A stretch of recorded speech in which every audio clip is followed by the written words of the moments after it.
Okay, let's go ahead and get back started. Most of you have begun to file back in, and hopefully each and every one of you got signed up with Aaron and their team with your user account for PKI submissions. If not, you'll certainly have another time to do that. We're in the home stretch of finishing up the conference here, so we've got a couple hard-hitting topics that we want to get out to you.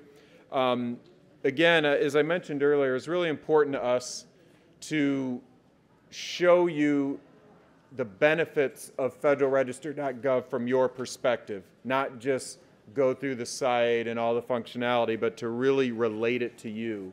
And so Amy Bunk from our office is going to kind of run you through the Federalregister.gov site from a liaison perspective and give you guys some helpful hints in navigation. So, Amy? Thank you. Yeah. Okay, so just so everybody knows, I'm the Office of the Federal Register's Federal Register Liaison to our office, if that makes sense. So, so I'm going to do this as a live demo. It's running a little slowly, so please bear with me. I'm going to be looking down a lot at the screen. So here's our Federalregister.gov website, as you're all familiar with, hopefully, by now. Again, I think we've talked about this before. You can click on the link to show the current issue. You'll see what publishes as of today. And this is sort of the table of contents for that, and you can click and go around. You can move it around for particular days. One of the features I have used as a liaison is our public inspection. There's a couple ways to get there. You can always do a search. I tend to like the browse.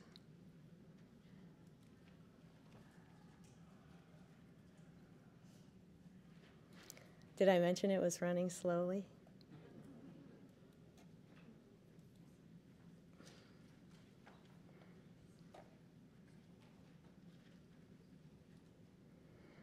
All right, well, you can click there and find public inspection, and hopefully at your desks. It'll be working a little faster because you won't be trying to show a bunch of people stuff. One of the neat things that you're able to do, and that I've already done, is to log in under My FR. Oh, there's public inspection.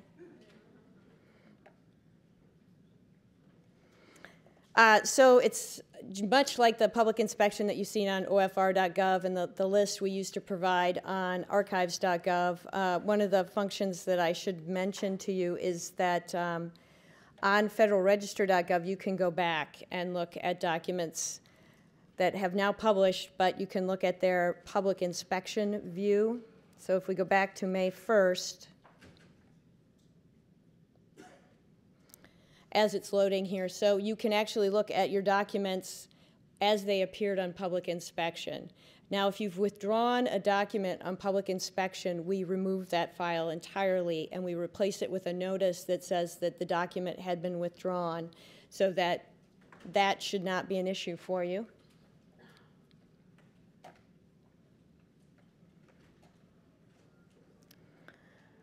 All right, but what I really wanted to sort of focus on was the My Federal Register function. So what I did is created an account, and unlike Aaron, I'm not brave enough to do that while we're all here. I've already done that, and I've already logged in. So you'll see there's my email up there at the top of the page, and then I've got this little file folder and a little flag.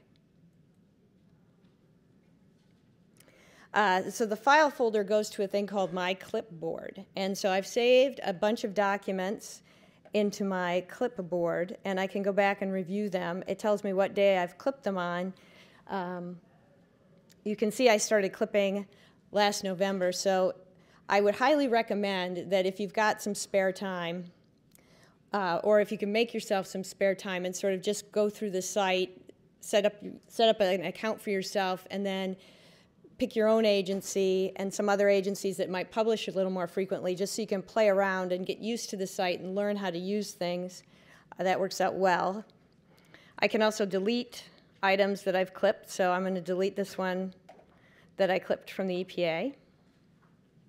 There, it's gone. You see, I mostly clip proposed rules. I've also created a few folders here. So for today's conference, I created a new folder. So these are some of the documents that I wanted to highlight for today's conference, and you'll see why in a minute. We now are linking to documents, the corrections of documents. So this document by the Agricultural Marketing Service actually has a correction. So you'll see, this is the original document that I have up online. And then we've got a big red box in the right-hand corner, and it says that this document was corrected by a document that published on May 9th. So if I click this link then, I will slowly move to the correction document. But we get questions a lot from both the general public and federal agencies about how to know if a document's been corrected and where it is. And so you can lead them to Federalregister.gov and show them how they can find corrections and track the documents. So now we've linked to the correction. You can see the correction above, and you'll see that the correction then links back to the original document. So hopefully this helps with your research, helps you be able to integrate the two documents so that you know exactly what has been published.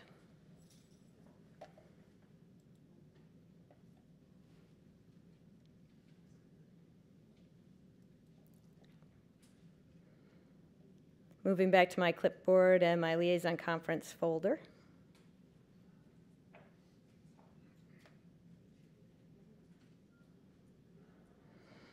And here, now that was the original document that I clipped there. I can also go to this document that is the actual correction. And in my clipboard, it says that it's a correction of a particular document. So again, you can see that you can either look at the corrected document right away or the original document. And again, it's the same sort of features where you can link back to the original document. So we've got a lot more of connected documents in Federalregister.gov, and I'm not sure we highlighted that last year, so I wanted to really make a point of highlighting that.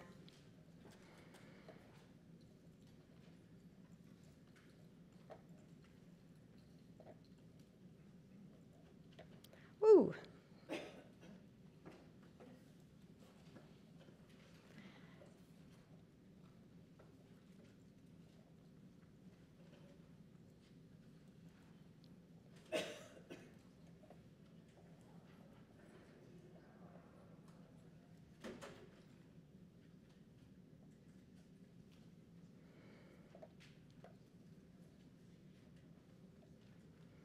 All right, so I've also linked to this proposed rule by the Federal Motor Carrier Association. I wanted to show the linking that we have with regulations.gov. So this document is still open for comment for 2 more days. And you'll see at the top of the document, we actually say that the comment period ends, in 21 days. And it gives you the actual date that the comment period ends on. So this ends on the 26th of this month. Until then, you can submit a formal comment using this green box. And that green box actually takes you straight to regulations.gov, where you can write your comment.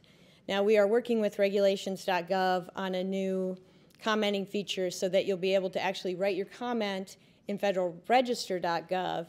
And as you write the comment, then you're able to review the proposed rule text. So you don't have to switch screens and go back and forth like I do here. And I think I need Aaron's help. Ben, I need to get back to Federalregister.gov.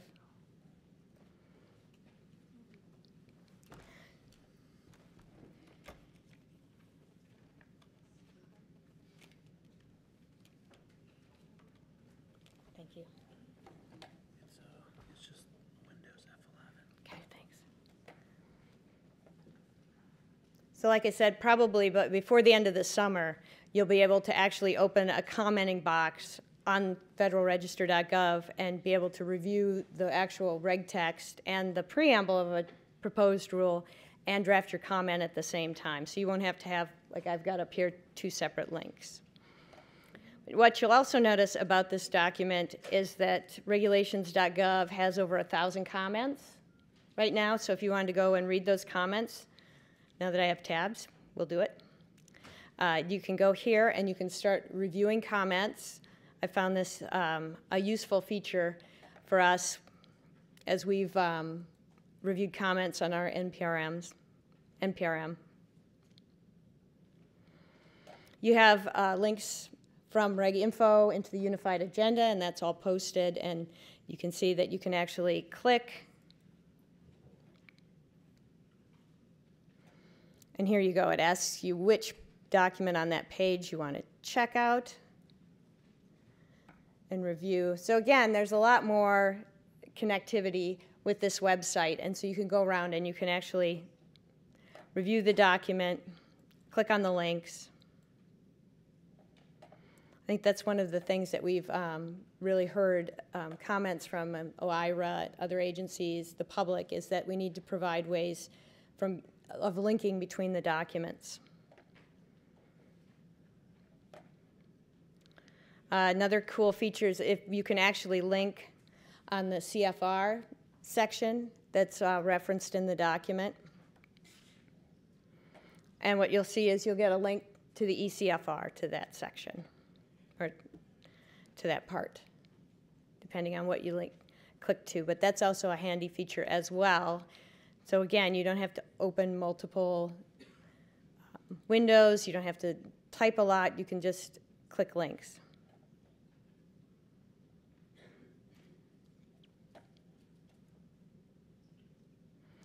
On my FR, my subscriptions is different than my clipboard. This actually allows me to click to see what documents I've clicked on to start subscription. So this morning I got an email that said that the Department of Agriculture had documents on public inspection. So that gives you a heads up that anything that you click on will has actually published. So my other subscriptions are the Office of the Federal Register and OMB. They don't publish quite as much as the Department of Agriculture, so I don't get a ton of emails. But I also clicked Interior, and you'll see that we get a little weekly activity feed, so I should know about how many emails I should be getting, about how many documents they're publishing. So that could be a handy tool as well for liaisons, just to sort of keep track of the department and how much they're publishing. I just wanted to quickly then go through ways to search on the site. It's a little easier to use than the old GPO Access or FedSys. Back to Federal Motor Carrier.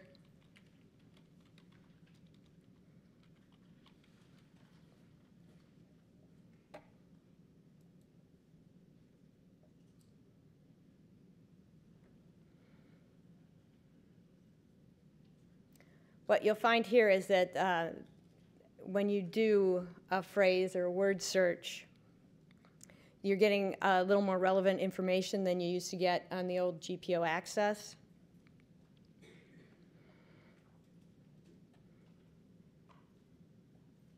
So this second document here, electronic logging devices and hours of service supporting documents, is the one that I have clipped in my clipboard and that I showed you earlier. Because I didn't lower this, do any more with the search than just type in hours of service, I can scroll down. You'll see most of it is Federal Motor Carriers, but there is a Federal Railroad document in, here it is, in the search, so I can broaden that or limit it to Federal Motor Carrier if I like. You can also, again, you can do searches for Federal Register documents. You can do the citation search, so I can type the citation in and find the documents. I did have a question earlier. As many of you know, the Federal Register is in the process of reviewing comments on an NPRM that we issued last October. That really did happen. One of the ways to find that document is if I go to Agencies, go to F,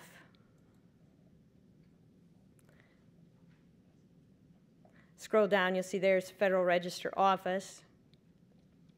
So what this page does is highlight the rules for a particular agency or office. In this case, it's our office, the Federal Register. Gives a little explanation of the office or department agency. And then you'll see the recently published documents that we've done. And this one that published in October, Wednesday, October 2nd,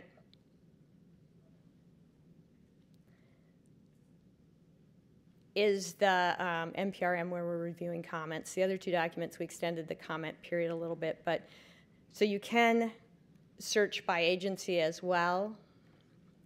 If I want to, I can add this document to my clipboard.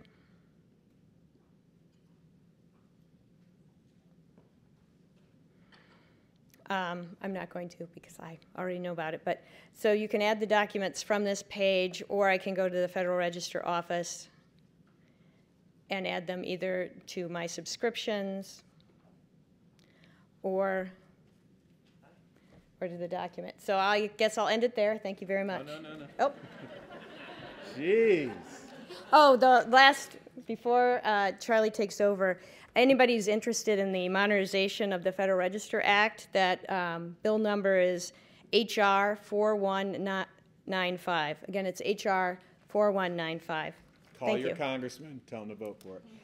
Before Amy leaves, any quick questions for her on the Federalregister.gov site? And then also, I'll have you introduce our next segment while you're up here. But any quick questions? Again, there was a short session. There's so many helpful uses, we think, for liaisons on this site, not just the general public or our outside customers. All right, looks like we're good. So if you want to introduce the next, have Ed. All right. Oops, wrong presentation.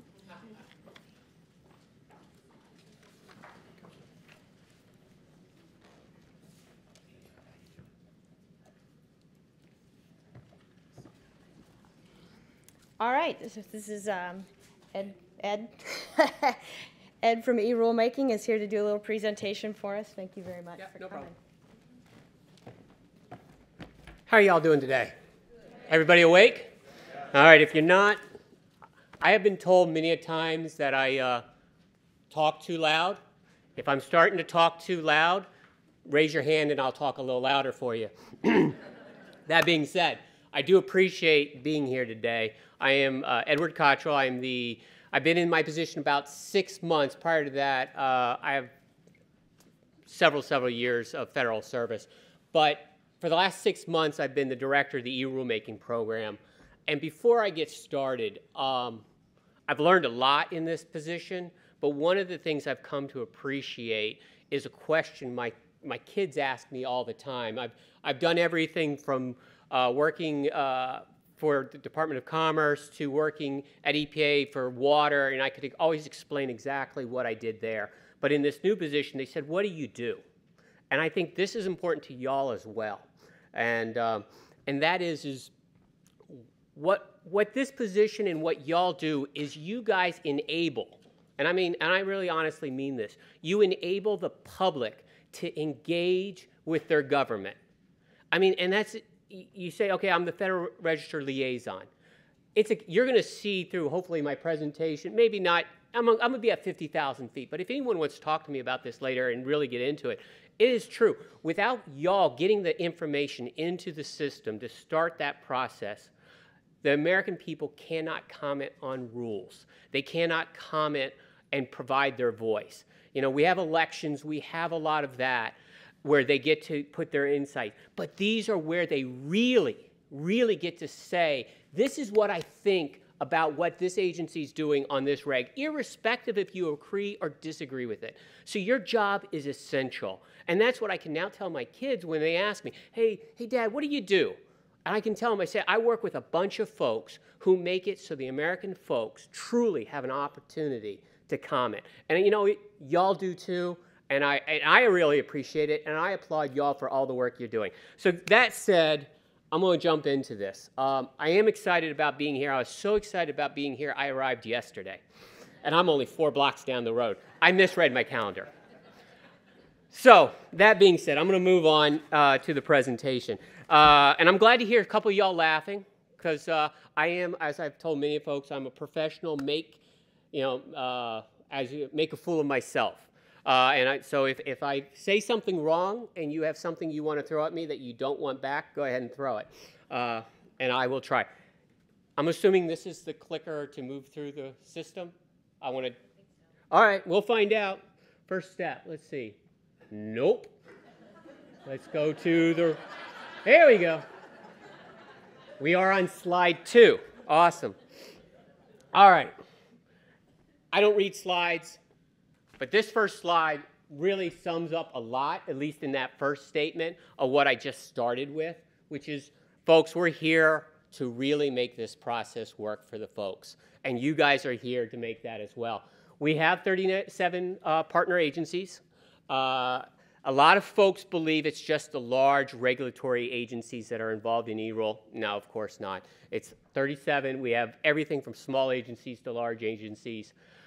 When I say eRulemaking, it's composed of 2 different systems, or 2 different components. One is FDMS, which is, as y'all can read, the Federal Docket Management System, and Regulations.gov, which I do appreciate the folks, they already hit our site once. And I'll try not to. I'm also confined by this thing. Normally, people give me a mic and I get to walk around and I get to get into the audience and ask questions. Y'all should be very happy for this stage and for the fact that I'm standing behind it. Also, if y'all don't like the word y'all or all y'all, you can start keeping count of them because I'll say it a lot. Anyhow, that being said, good, this thing came up. When my staff originally put this together, it literally came up piece by piece. So and really I am feeling confined here, but where is this? All right, Federal Register, you guys with the, and what I'm doing, I'm giving you a 50,000-foot rendition of where we stand in the whole process.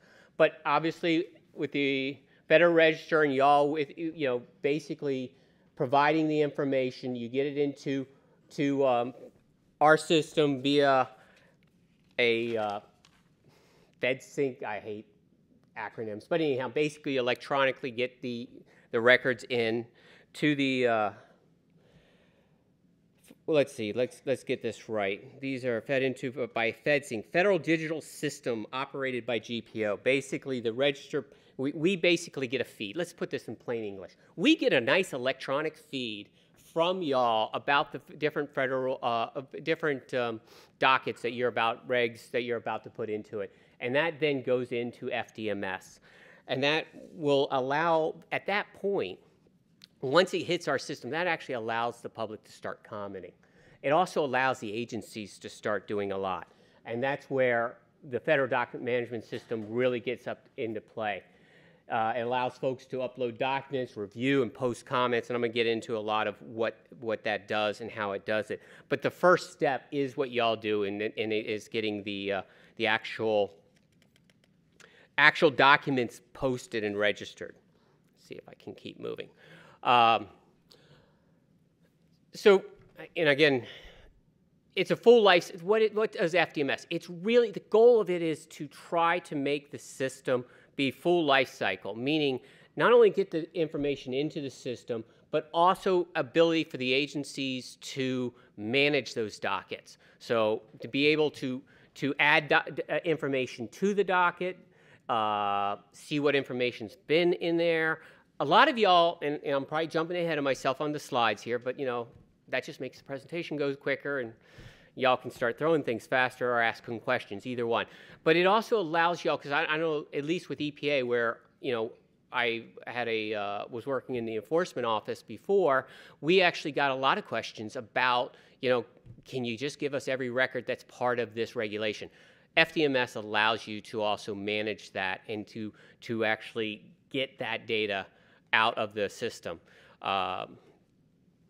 And of course, it allows you to receive and and do comments by the public. Electronic records, and this is a key point, and I'm sort of jumping a little bit on this, but this is a very key point. The system also allows the agencies to fully manage their records. And as with every agency, there are different schedules. So it's not like FDMS, you have to subscribe to one agency, one vision's view of what the record schedules are. You're actually to manage your records and with the schedules that y'all have. And the system allows you to get in there, fully manage the schedules, put in when they retire, and if there's, well, normally I'm used to taking questions in the middle, but I noticed from previous presentations y'all were waiting towards the end, so I'll do that as well. And one of the things that does come up about the records is, the dockets, is can I see everything that's in FDMS? When you say, okay, I can get in there and I can manage those records, I can manage the schedules, and well, I want to see what the full thing is. The system does have the ability to completely do a data dump. And what that means is you can, all right, part of what I do too is I don't, there's keywords, and I'm sure I'm messing them up on, we're supposed to use these, we're fully extracting this data using XYZ protocol, blah, blah, blah. No, we're doing a data dump. We're giving you everything that we have in the system. We can drop it out of there. We can also give you an Excel spreadsheet that basically says, this is the information you're about to get, and that's what is in these extract files. Also, before I go on, there's one of my staff folks is in the audience here today, Brian Crow, and he is here to basically, I actually can't see him, so he's hiding. There he is. So Brian's there, and if I do mess up in too many big ways, Brian will run down here, tackle me, get me out of the way, and actually give you the proper information. It's always scary when you bring in the new director who hasn't been on the job for more than 6 months to say, hey, go out and give a full demonstration on exactly how the system works and tell them how great it is. Yeah, it can be, that can be challenging, and staff can sometimes cringe in the audience. Anyhow, so the system does allow for that. And so I'm trying to hit, and this is at the 50,000 feet level. We can go into any of these slides in more details, either offline, after this conference, or after this session, or, y'all can contact us and we'll provide all our information. Another key feature is that we do have within FDMS, especially where the ability to go in and helps agencies. Some of these agencies, some of the regulations, I'm sure y'all can imagine, healthcare.gov and all those had, whatever regulations that came along with it, probably got an outrageous, a gazillion number of comments. And I know this may be a shock to some folks, but there are folks in the political spectrum who would actually solicit groups to actually send in the exact same comment 1,000,000 times. I know that to some of y'all that may be odd, that actually occurs. So, and of course you want to respond to every one of those individually and make sure that you get it, because, I'm being somewhat sarcastic. But yes, the system has an engine in it that can go through and identify duplicates. And it has the ability to then show to the agencies what percentage of the comments that came in were duplicate, how duplicative, is that a right word? How duplicative they were, how the same, yeah? Okay, good. Yeah, so how much they were the same, so that y'all can actually, and then also see where they differ. So the system allows for that, and some agencies do utilize that feature, so it does have that as well. That gets us into, and again, I'm going quickly, and that's a 50,000 foot level, and I probably just did a really bad disservice to everything and anything that FDMS does. However, given time allotment, that gets us to regulations.gov. This is the portal, and actually I do want to say that we are working extensively with many federal agencies, but the Federal Register in particular, to basically create a more seamless process to the individuals. It's not about regulations, eRule or Federal Register on who gets to get that comment from the public. The real thing is the public got to make the comment. And if we can make it more seamless and more usable, and I agree with the folks at Federal Register, if you can actually be looking at the text and make the comment and not have to toggle back and forth, hey, that's, hey, way to go. That's awesome. Because, I mean, if you use websites and you got to go back and forth, it can be having a multiple. That can be a pain in the tuchus. But Regulations.gov does have its portal for comments, and it works really well, and it provides the ability for for the public to go in and provide the comment based on the regulations. It also allows them to go in and search for different regulations, search the number, search other comments. Actually, you already did that part of the demo, so that was actually pretty good. Thank you. We do have, and all right, this is where we do have some data APIs out there. So we do share data back and forth with Federal Register and other areas.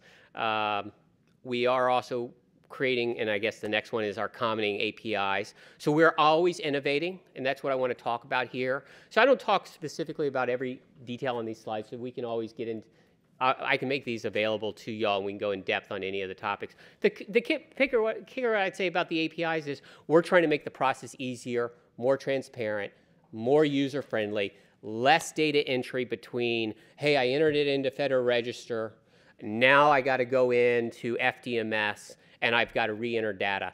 Our goal here under the system is let's minimize error. Let's minimize the number of times that folks have to keystroke. Boom, boom, boom.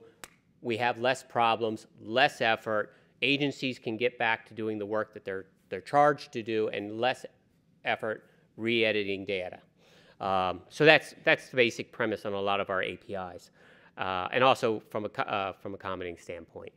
So some of the features that are coming soon that we're going to try to get in is comment categorization, and also one of the things that we do, what we want to work on better is to ensure that we have personal information is not being disseminated via comments. Sometimes people, for whatever reason, folks think clearly all the time when they're making comments. They don't ever not put information they don't want into. They just. But sometimes people put in personal information that shouldn't be out to the rest of the public. Here's the thing, don't put your social security number in your comment. Yeah, it might not be a good thing. So, we're working on stuff like that. Vulgarity, we want to keep that out. You want to make your comment, you want to do it. Four-letter words don't necessarily need to be in it. We are collaborating as much as we can with Federal Register, and I think that's been very successful. We meet with them regularly, and I applaud that effort.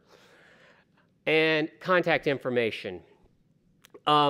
Please, one thing, name's Ed Cottrell, but if you want to send me an email, go for it. Awesome. It's Edward. If you do it to Ed Cottrell, it goes out into the Netherlands, and it'll never be seen. But the more important people in particular, and these are the ones I want to really highlight, all the folks on this page are extremely important, but as it pertains to FDMS, Kristen I'll kill her last name, and I'm glad she's not here to hit me, Swan.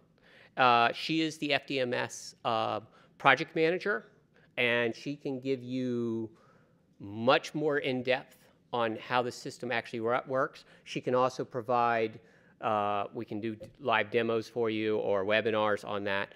And then, of course, Bryant is here. He is the project manager for Regs.gov. He also works extensively with our APIs and expanding that. Those folks, and he also does a tremendous amount of our trainings. And then the other folks on my team are also available. Their information's here as well. The key point here, and one of the things that I would say to y'all is, one of the services that we can provide y'all, and I was sort of caught while I was walking out the door to remind y'all about this. We can tell y'all individually within your agency who actually is in the agency registered in FDMS, who's actually providing documents into the system. And y'all may not know that. So if you want to call us, you can call us up and we can say, okay, yeah, for your agency, here's the list of users that we have for your agency who are entering in data or information into the docket. So, I mean, that could be a very essential piece of information for you. Let's see if I have another slide. Nope, don't. So let's go back and leave it on that. I know that was fast and quick. That was maybe at 50, 100,000 feet level, but I'm more than willing to entertain any questions and demonstrate how much I don't know. No, I'm just joking. Ed, thank you very much. And again, I would ask you to please go to the microphones if you have questions or speak very loudly, and then we'll try to repeat the questions. Questions about FDMS, questions about regulations.gov. You have 2 experts in the room to discuss them. Yes, ma'am. Hi, thank you very much. Sure. We recently had a couple of commenters ask if there's a process for submitting comments by video. Comments by video. All right, that's a new one. No, as far as I know. Brian, have we ever done comments by video? Brian? There you go.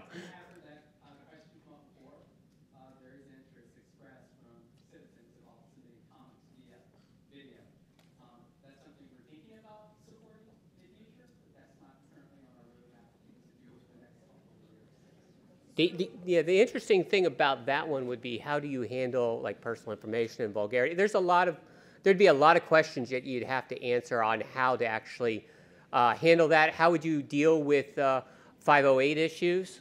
And so that one, you know, when we get to that one, I've got a feeling that that's going to be a long discussion because, you know, folks who are hearing or sight impaired are going to have a difficult time. There's not an easy e-reader for that. So the answer then is Not now. it's not supported right now. No. And it would probably take a lot of effort and a lot of investigation, more than likely. I'll add one more Yeah. thought on this. In terms of something quite similar, FDMS does enable the agencies to post out videos Yes. to the public to regulations.gov. Upload a video of your agency meetings that you Yep. might have. You can upload those to your dockets Right. and make it and post it to the public so that the folks, you know, by way of the internet, they can actually download that content and view your videos that happen here in DC. So if a commenter were to submit a comment directly to us in a video format, could we then upload? You could probably upload that as part of your docket. So it does support that file type, but would that be counted as a comment? We'd have to explore that. Right. So that's a good one for an offline discussion on. All right, whom should I follow up with? You can talk with me after There you go. after right there. this presentation. Hey, Brian, I'm Bryant Crow.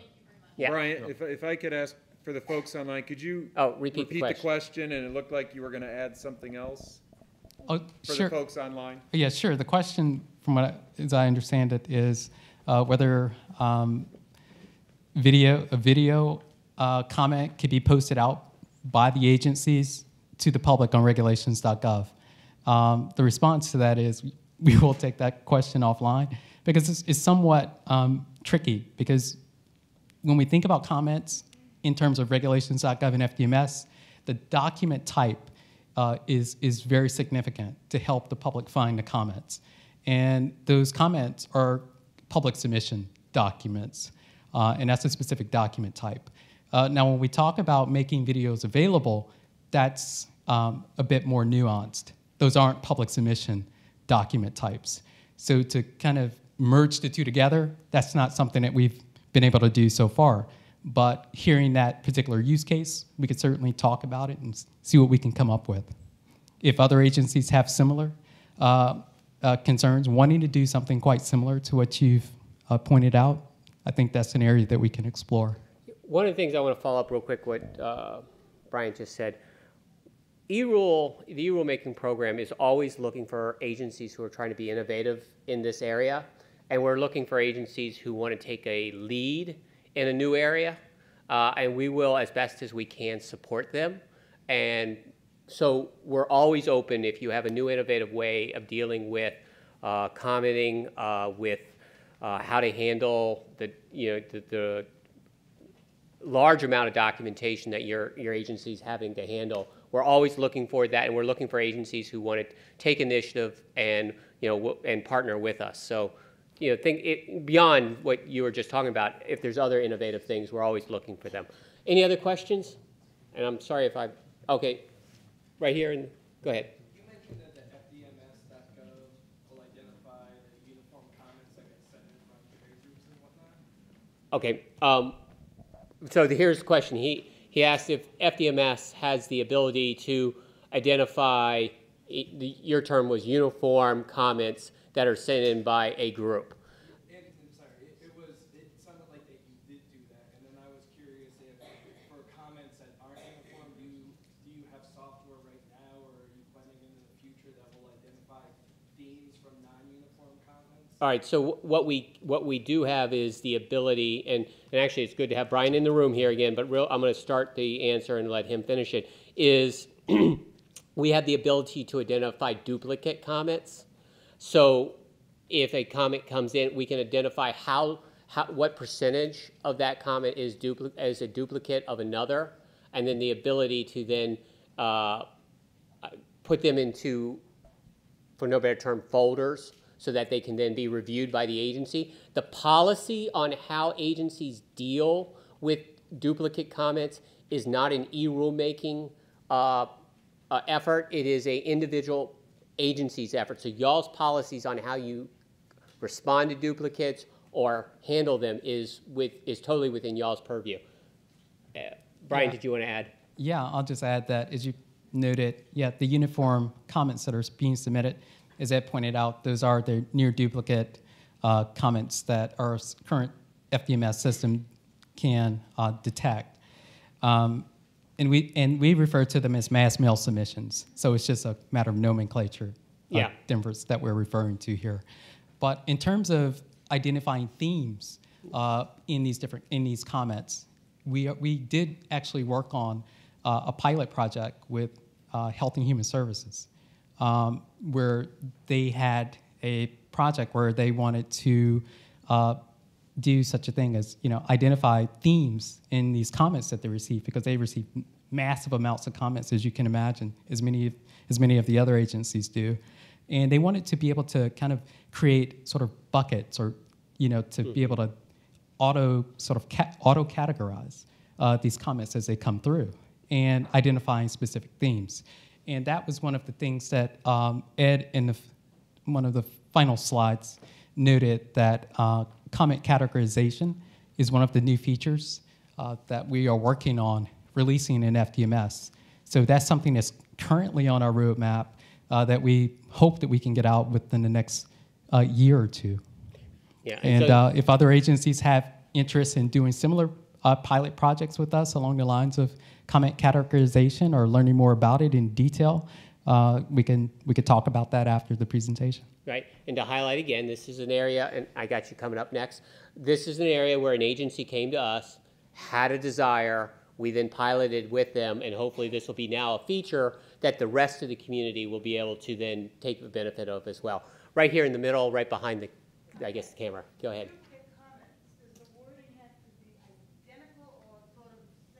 We refer to it as near duplicate. Near duplicate. Near duplicate, not duplicate, not, So we refer to it as near duplicate. Yeah.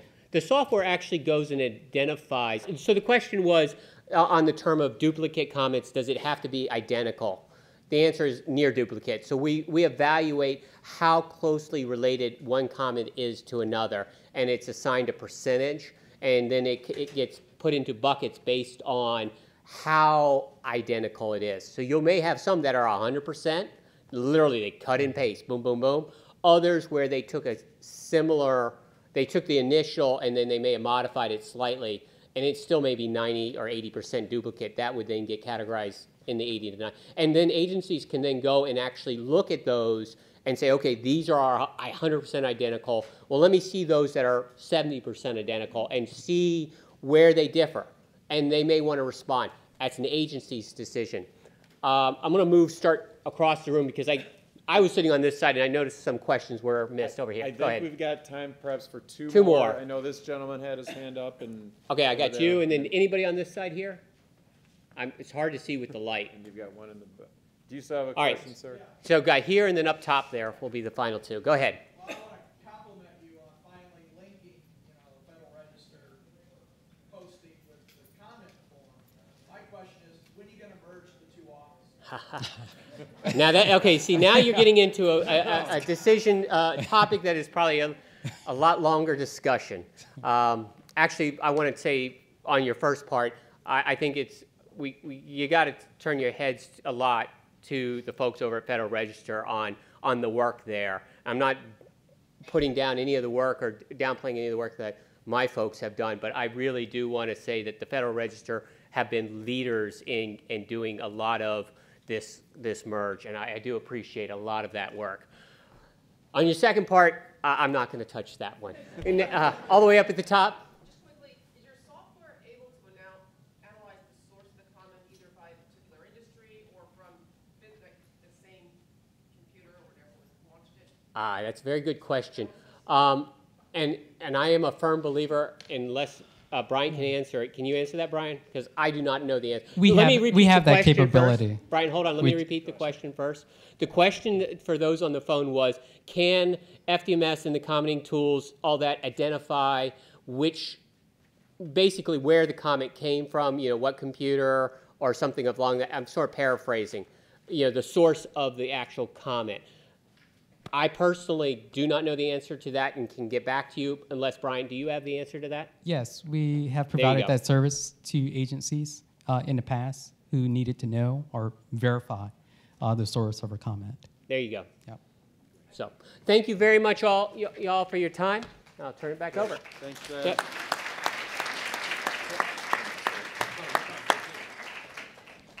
All right. It seems like we might have some more questions. I know Bryant will probably stick around for a little bit longer, so please get with either him or Ed if you get a chance.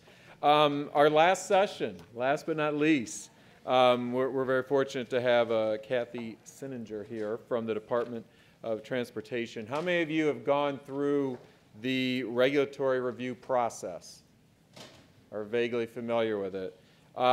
Significant. How many of you have had fun with that process? 2 people have had fun with that process. Excellent. Well, last session, as Amy mentioned, we had OMB here giving their perspective of what they're looking for and how to work within their meat grinder. This year, we wanted to give the agency perspective and have some lessons learned shared with you on what it's like from the agency side going through that regulatory review process. So without further ado, Kathy, come on up.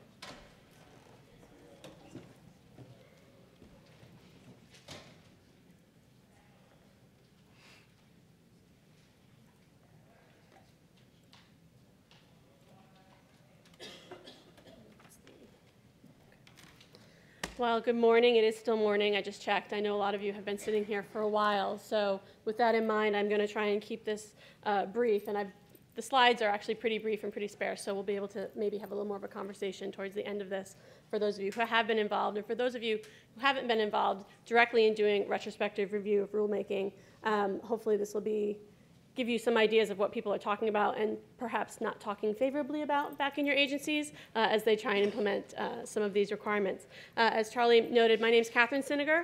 I'm the Assistant General Counsel for Regulation and Enforcement at the Department of Transportation. And like my predecessor, I'm also a bit of a newbie. I've been in this job for less than a year. So a lot of what I'm going to be talking about, which is the process that DOT went through to implement retrospective review, happened before I got there. And so I learned a lot just having to put this presentation together.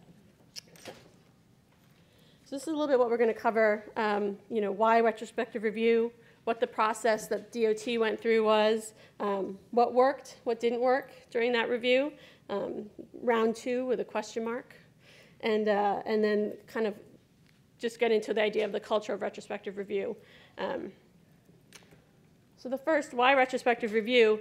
It's not a new idea in federal government. The government always tries to get smarter. We don't issue rules and then wipe our hands and say, whew, that's done. We're always, whether it's because our enforcement officers are out trying to enforce the rules that we publish and finding problems with them, or because there's new technology, new programs passed by Congress, or just changing situations and changing circumstances, we always, always, always have to go into our rules and make sure that they're still working. So it's a bit of a misnomer to say that retrospective review and this retrospective review process is just a 3 or 4-year-old thing. It's actually been going on for as long as rulemaking has been going on. With that in mind, I thought I'd take a look at some of the legal requirements with you for retrospective review. And I'll note going into this that I know that particular agencies or departments have their own very specific requirements as far as retrospective review might be concerned that cover all of their rulemakings or particular portions of their rulemakings. I'm just going to go over the two broadest ones that apply generally to all of the executive branch. And the first one comes from the Regulatory Flexibility Act, so it's not a new process. It's been around for a couple decades, specifically Section 610 of the Regulatory Flexibility Act, which requires all federal agencies to review their existing regulations over a 10-year period.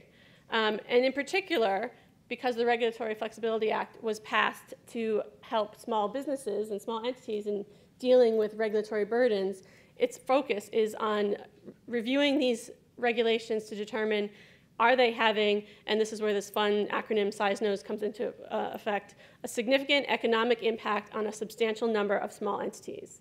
And that's going to mean different things for different agencies. It's, while there is guidance as far as what is considered a small entity for different sectors of the economy, substantial impact or significant economic impact, if you go by the definition of Executive Order 12866, you're talking about $100 million in any one year. But for a small entity, you can have a much lower economic impact on their business and be having a significant economic impact. So you are looking at a little bit different angle at the rules that you've issued than what you looked at when you first issued them under Executive Order 12866. So at DOT, and this is a little error on the slide, the first 10-year cycle began in 1998. We've actually instituted a second cycle since then in 2008. So what that means is that DOT has been through all of its really old rules at least once to look through them and figure out, are there any rules out there that have this disproportionate impact on small entities? And we've begun that cycle again, and we're more than halfway through that cycle now, again for the second time. We publish the results of this review every fall as an appendix to our regulatory plan and agenda. And the way that looks is you'll open it up and there'll be some nice preambular language in the appendix, and then we'll go through each operating administration in the in the department, agency by agency, and then we also have a separate one for the Office of the Secretary, and we will list the rules that will be reviewed in the coming year. We list the results of the reviews that were completed in the previous year, and if there are any reviews that are taking a longer time, we'll note that we're continuing on with those reviews and that they're going to extend for more than a year. Generally speaking, we do not find, I've gone through the last few years, if you were to do the same, you'd note that there are very few rules, if any, that come out of this review with us determining that they're going to have a significant economic impact on a substantial number of small entities and therefore need to go through a full-on retrospective review.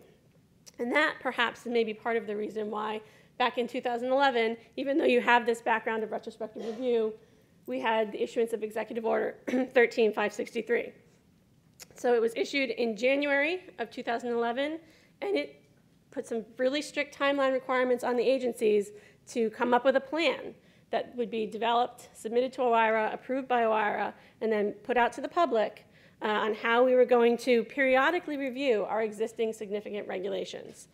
The question, of course, first came up was, well, aren't all regulations significant once they're put in the CFR, or are we talking about the actual final rule documents that were reviewed as significant rules, and how far back would you have to go? I think that has been handled on an agency-by-agency basis and a department-by-department basis. We've taken it at DOT as we're just going to look at everything, right? We're going to look at everything that could potentially be out there and impacting the public, and whether or not any of those regulations should be modified, streamlined, expanded, or repealed to make the regulations less burdensome. So our final plan was published in August of 2011, but we went through a lengthy process, which I'll get to in a couple of slides.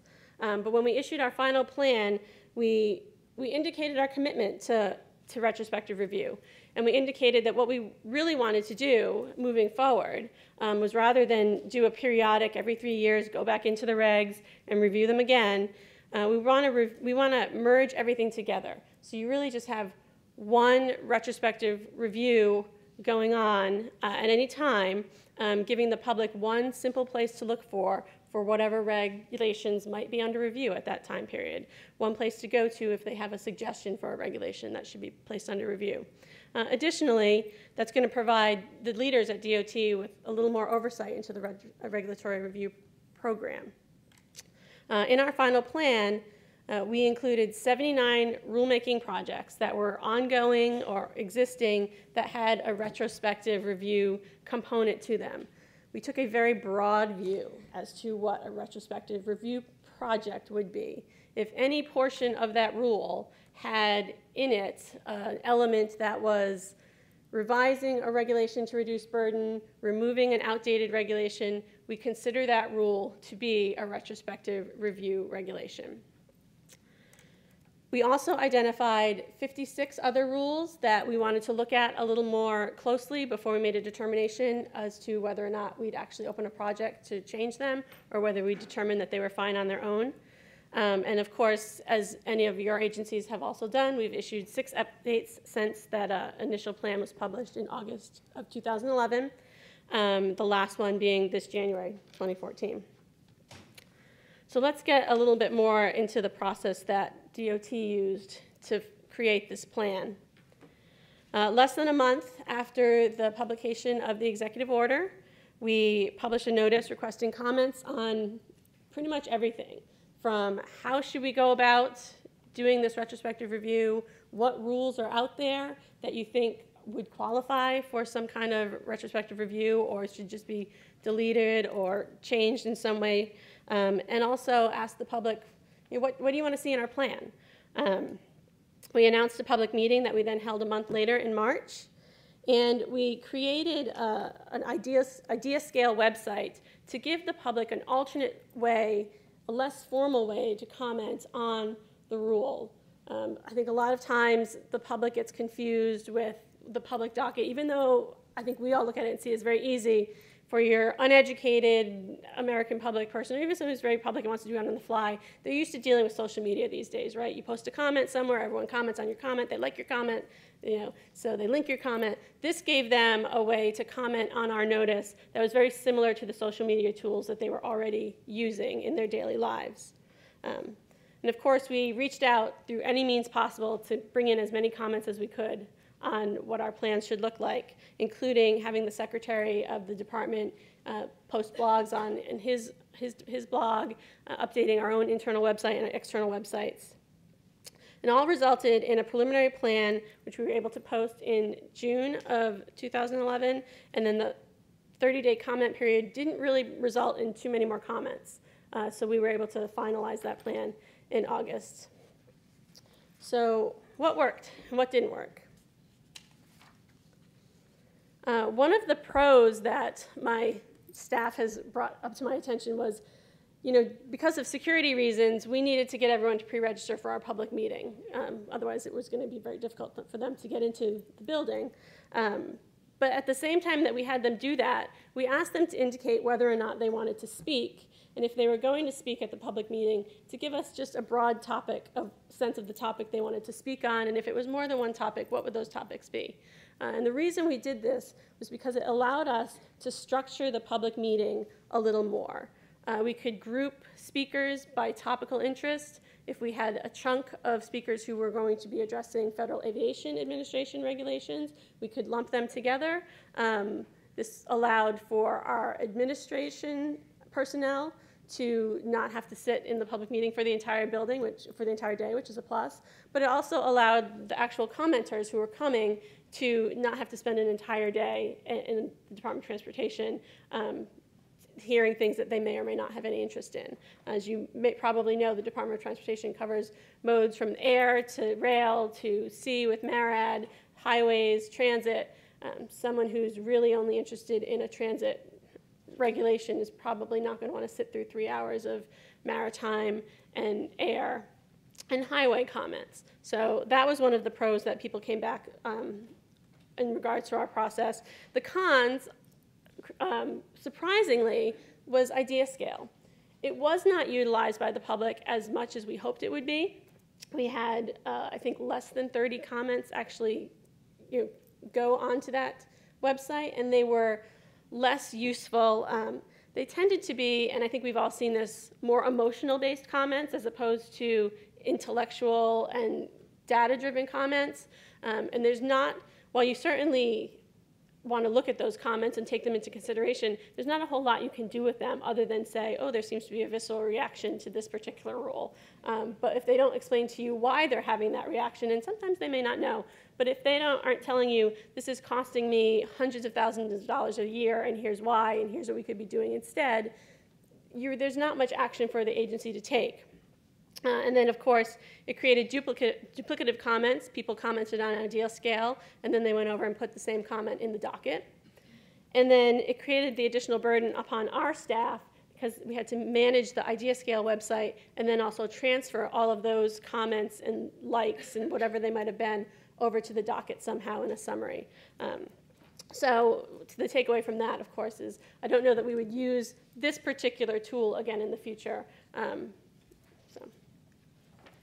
So the next, talk about round 2. As I mentioned, the original Executive Order 13563 envisioned retrospective review to be more than just a one-time thing, right? It should be a living process that agencies do over and over again. I mentioned how DOT had stated its commitment and its desire to merge everything into one report, one area, one retrospective review program, if you will. When the year started, our leadership started looking back over the plan that we had put out in 2011 and all of the updates we've put out since then. And the question was, well, do we really want to do that? Do we want to, how should we pull together that one program? How is that, what is that going to look like? Or do we maybe want to give the public another chance at maybe a round 2 of nominating rules? And so in February of this year, we issued a notice and request for comments asking the public, what should we do? We gave a number of alternatives for people to basically tell us what they thought, ranging from, do we want to just have another round of the public nominating rulemaking and regulations for retrospective review? Do you want us to finish up what we've already listed in our 2011 plan? Because I can tell you that we haven't finished all of the rules that we've identified. And in addition, we've been adding rules with every update report that we've issued since then. And so you have some that are maybe only 6 or 12 months old. We asked whether they wanted us to focus on one or more DOT operating administration. Should we focus on air? Should we focus on rail? Should we focus on a cross-cutting issue like the Americans with Disabilities Act or disadvantaged business regulations? And then we asked whether or not we should have listening sessions at this point. Had a limited public response, 32 commenters, divided pretty much equally between who you would expect to hear from, your high-stakes industry trade associations. Pretty much you had one for every mode of transportation, and then half from public. And I will say that the ones that came in from the public tended to all point out the same thing. So it was obvious that at least one industry had gotten their members incited and interested in commenting on this one rule and asking for reconsideration of one rule. That was only a year old, so and hasn't even gone into effect yet, so which is not surprising. But there was support for pretty much everything that we had asked, what should we do? They supported focusing on the rules that we've already listed. They supported adding new rules. They supported doing modal specific. So it wasn't very helpful because there was support for whatever we would do. But some of the additional ideas that came up are ones that we're really considering moving forward with. The first one, of course, being utilize existing advisory committees. I don't think there was an agency that put out their final plan and didn't comment on the lack of resources that agencies have to do retrospective review as an additional element of their regulatory programs. Advisory committees, if you have them, can be a useful way to do some of that analysis. If you have advisory committees that are always looking for more tasks and more things that they can do to help the agency on, giving them as a task, do an economic review of this particular rule that was issued 10 years ago, 15 years ago, or this particular part. I think they could really sink their teeth into that in a way that the federal government might not be able to with its limited resources. Additional ideas, someone came in and said, you said you were going to consolidate everything into one list. Why don't you please do that? So we are refocusing on that. And then the public said retrospective review could potentially be prioritized based on how much you're going to save people. How much of a burden are you going to be relieving on the industry? Which is all well and good, but sometimes you don't know what that's going to be until you're 3/4 of the way through the rulemaking, and quite frankly, at this point, given how long we've been doing retrospective review and review of regulations, I think the big fruit has been harvested. At least I know at the department, we don't have anything out there that's not already being worked on that's going to carry a whole lot of bang for the buck. The big savings have already been found, and so we're really kind of nibbling in at the edges of what might be left. So the next thing I want to talk about, and this is really where I think we're going to be moving at DOT, is building this culture of retrospective review. And in a lot of ways, it's highlighting to the public and to OIRA that it already exists at the department. So some of the things we've been working on and thinking about, in addition to the consolidation of all of our rules, is do we want to add economically significant rules into that 10-year cycle as they're issued? So as we issue a final rule, make sure that gets onto our 10-year plan under Section 610.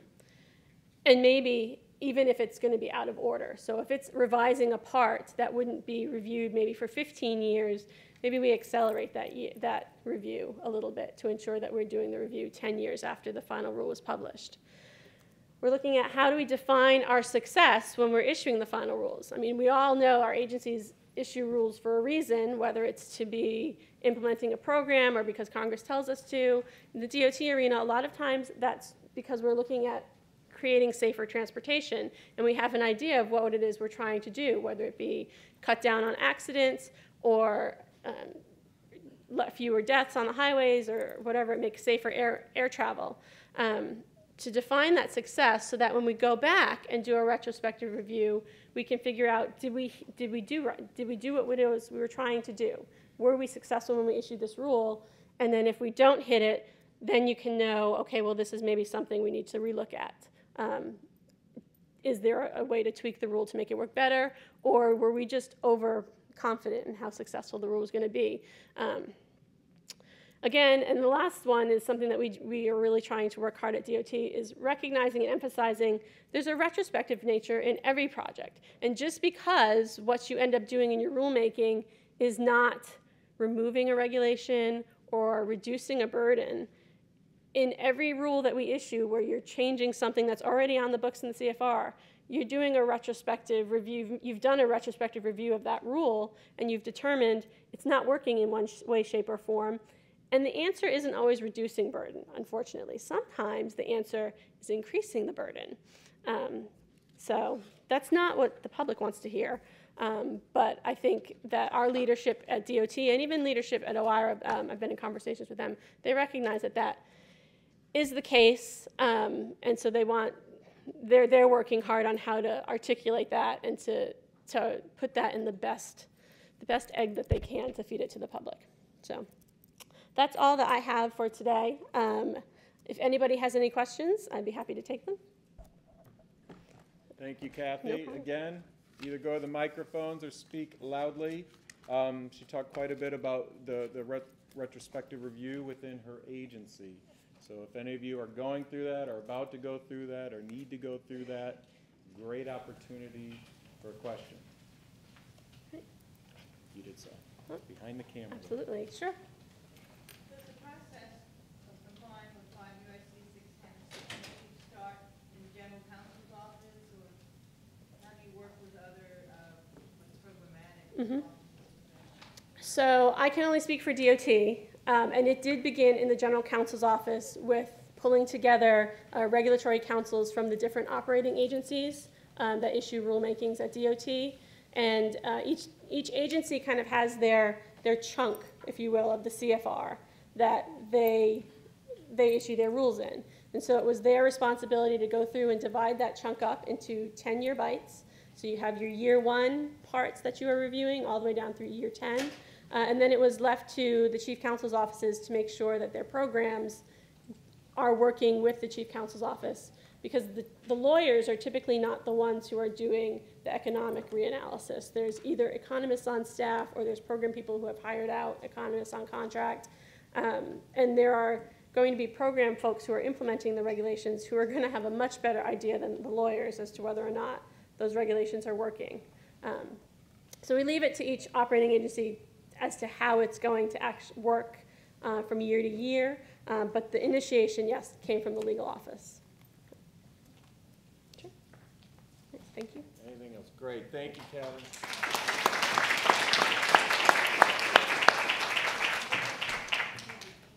All right, we are in the home stretch here. I first and foremost want to thank the speakers outside of our office who came in today. Tracy, Mark, Pam, Jim, and Ed, and Kathy. Thank you very much for your time in supporting us here with our conference. I want to thank my staff within the OFR who helped put this together. It takes a village, and it certainly did within our office to put this together for you guys. Before I finally wrap up, we did want to open it up for any additional questions. That includes the folks that are still online on any topic that was discussed or topics that didn't necessarily get brought up. We do have a few extra minutes to discuss those things. So are there any closing questions on anything you heard today or anything you would like to hear before we shut it down? We did such an amazing job. Yeah, we did. Up in the very back. Yes, ma'am. I was wondering, I know they're busy, but maybe for the next session, the schedulers can be here just so that we can have a face to put with the name. And if they can't make it, maybe just their pictures up on the screen. So, do you want to repeat that? Yeah, that's actually brilliant. The question was, at the next conference, we would love to perhaps meet and interact more with the schedulers. I'm assuming you're talking about Moja's staff, or if they couldn't physically be here because they are so busy, could we put their names up? I'm sorry, their pictures. Their pictures up on the screen so you can put a face with the name. I think at a minimum, we could certainly do that. We do have some camera shy folks, but we'll work that with Moja. I think that's actually a great suggestion. Anything else? I had one question. Yes, ma'am. You mentioned that you were going to post this. Yeah. Where would that go? Aaron, you want to come up and address that? Yeah, because I was going to bring that up in my closing remarks, but Aaron, go ahead. The video will stay up on Ustream where it's broadcasted now. We're also going to get a version of that and post it on our YouTube site, and we can certainly attach the documents on a blog on our Federalregister.gov site as well. And we could also provide the documents to Charlie, and he could blast it out to the distribution list. And that was going to be my plan. I will do a summary blast, if you will, to the entire distribution list where it will repeat what Aaron said, plus give you access to the actual presentations that were given today. Did I see another hand? So while you're thinking about your last bit of questions, please, we're looking for topics for next year. So if you have any topics, please email them to fedreginfo@nara.gov, and we'll certainly present those topics, probably get some pictures of the scheduling staff for you. Yeah, they're going to love that idea when we go back and tell them. I'm going to stand behind you. Some of my takeaways from today, I really found the panel discussion valuable, and I received a couple compliments about that because we weren't afraid to hear some negative things about our shop and how we could improve as well. And so we've heard you, and we heard your suggestions. I think we actually have a great start towards putting together an agenda for next year. So thank you for that. To include changing the music on our phones, which I've never listened to, but I heard it's extremely annoying. Yeah, I'm going to go back and figure this out. I mean, I'm very curious now, but we will see if we can get that changed for you. And start submitting via PKI. Aaron has given me a big thumbs up. A lot of you went back there, worked with his team, actually got signed up for your user accounts. I'm going to give that information back to the archivist, so hopefully we go beyond just the user account and people actually start doing this again. Starting small is fine. Amy, anything else? Then I believe we're actually ahead of schedule and giving you back 10 minutes of your life. So thank you very much for your attendance. See you next year.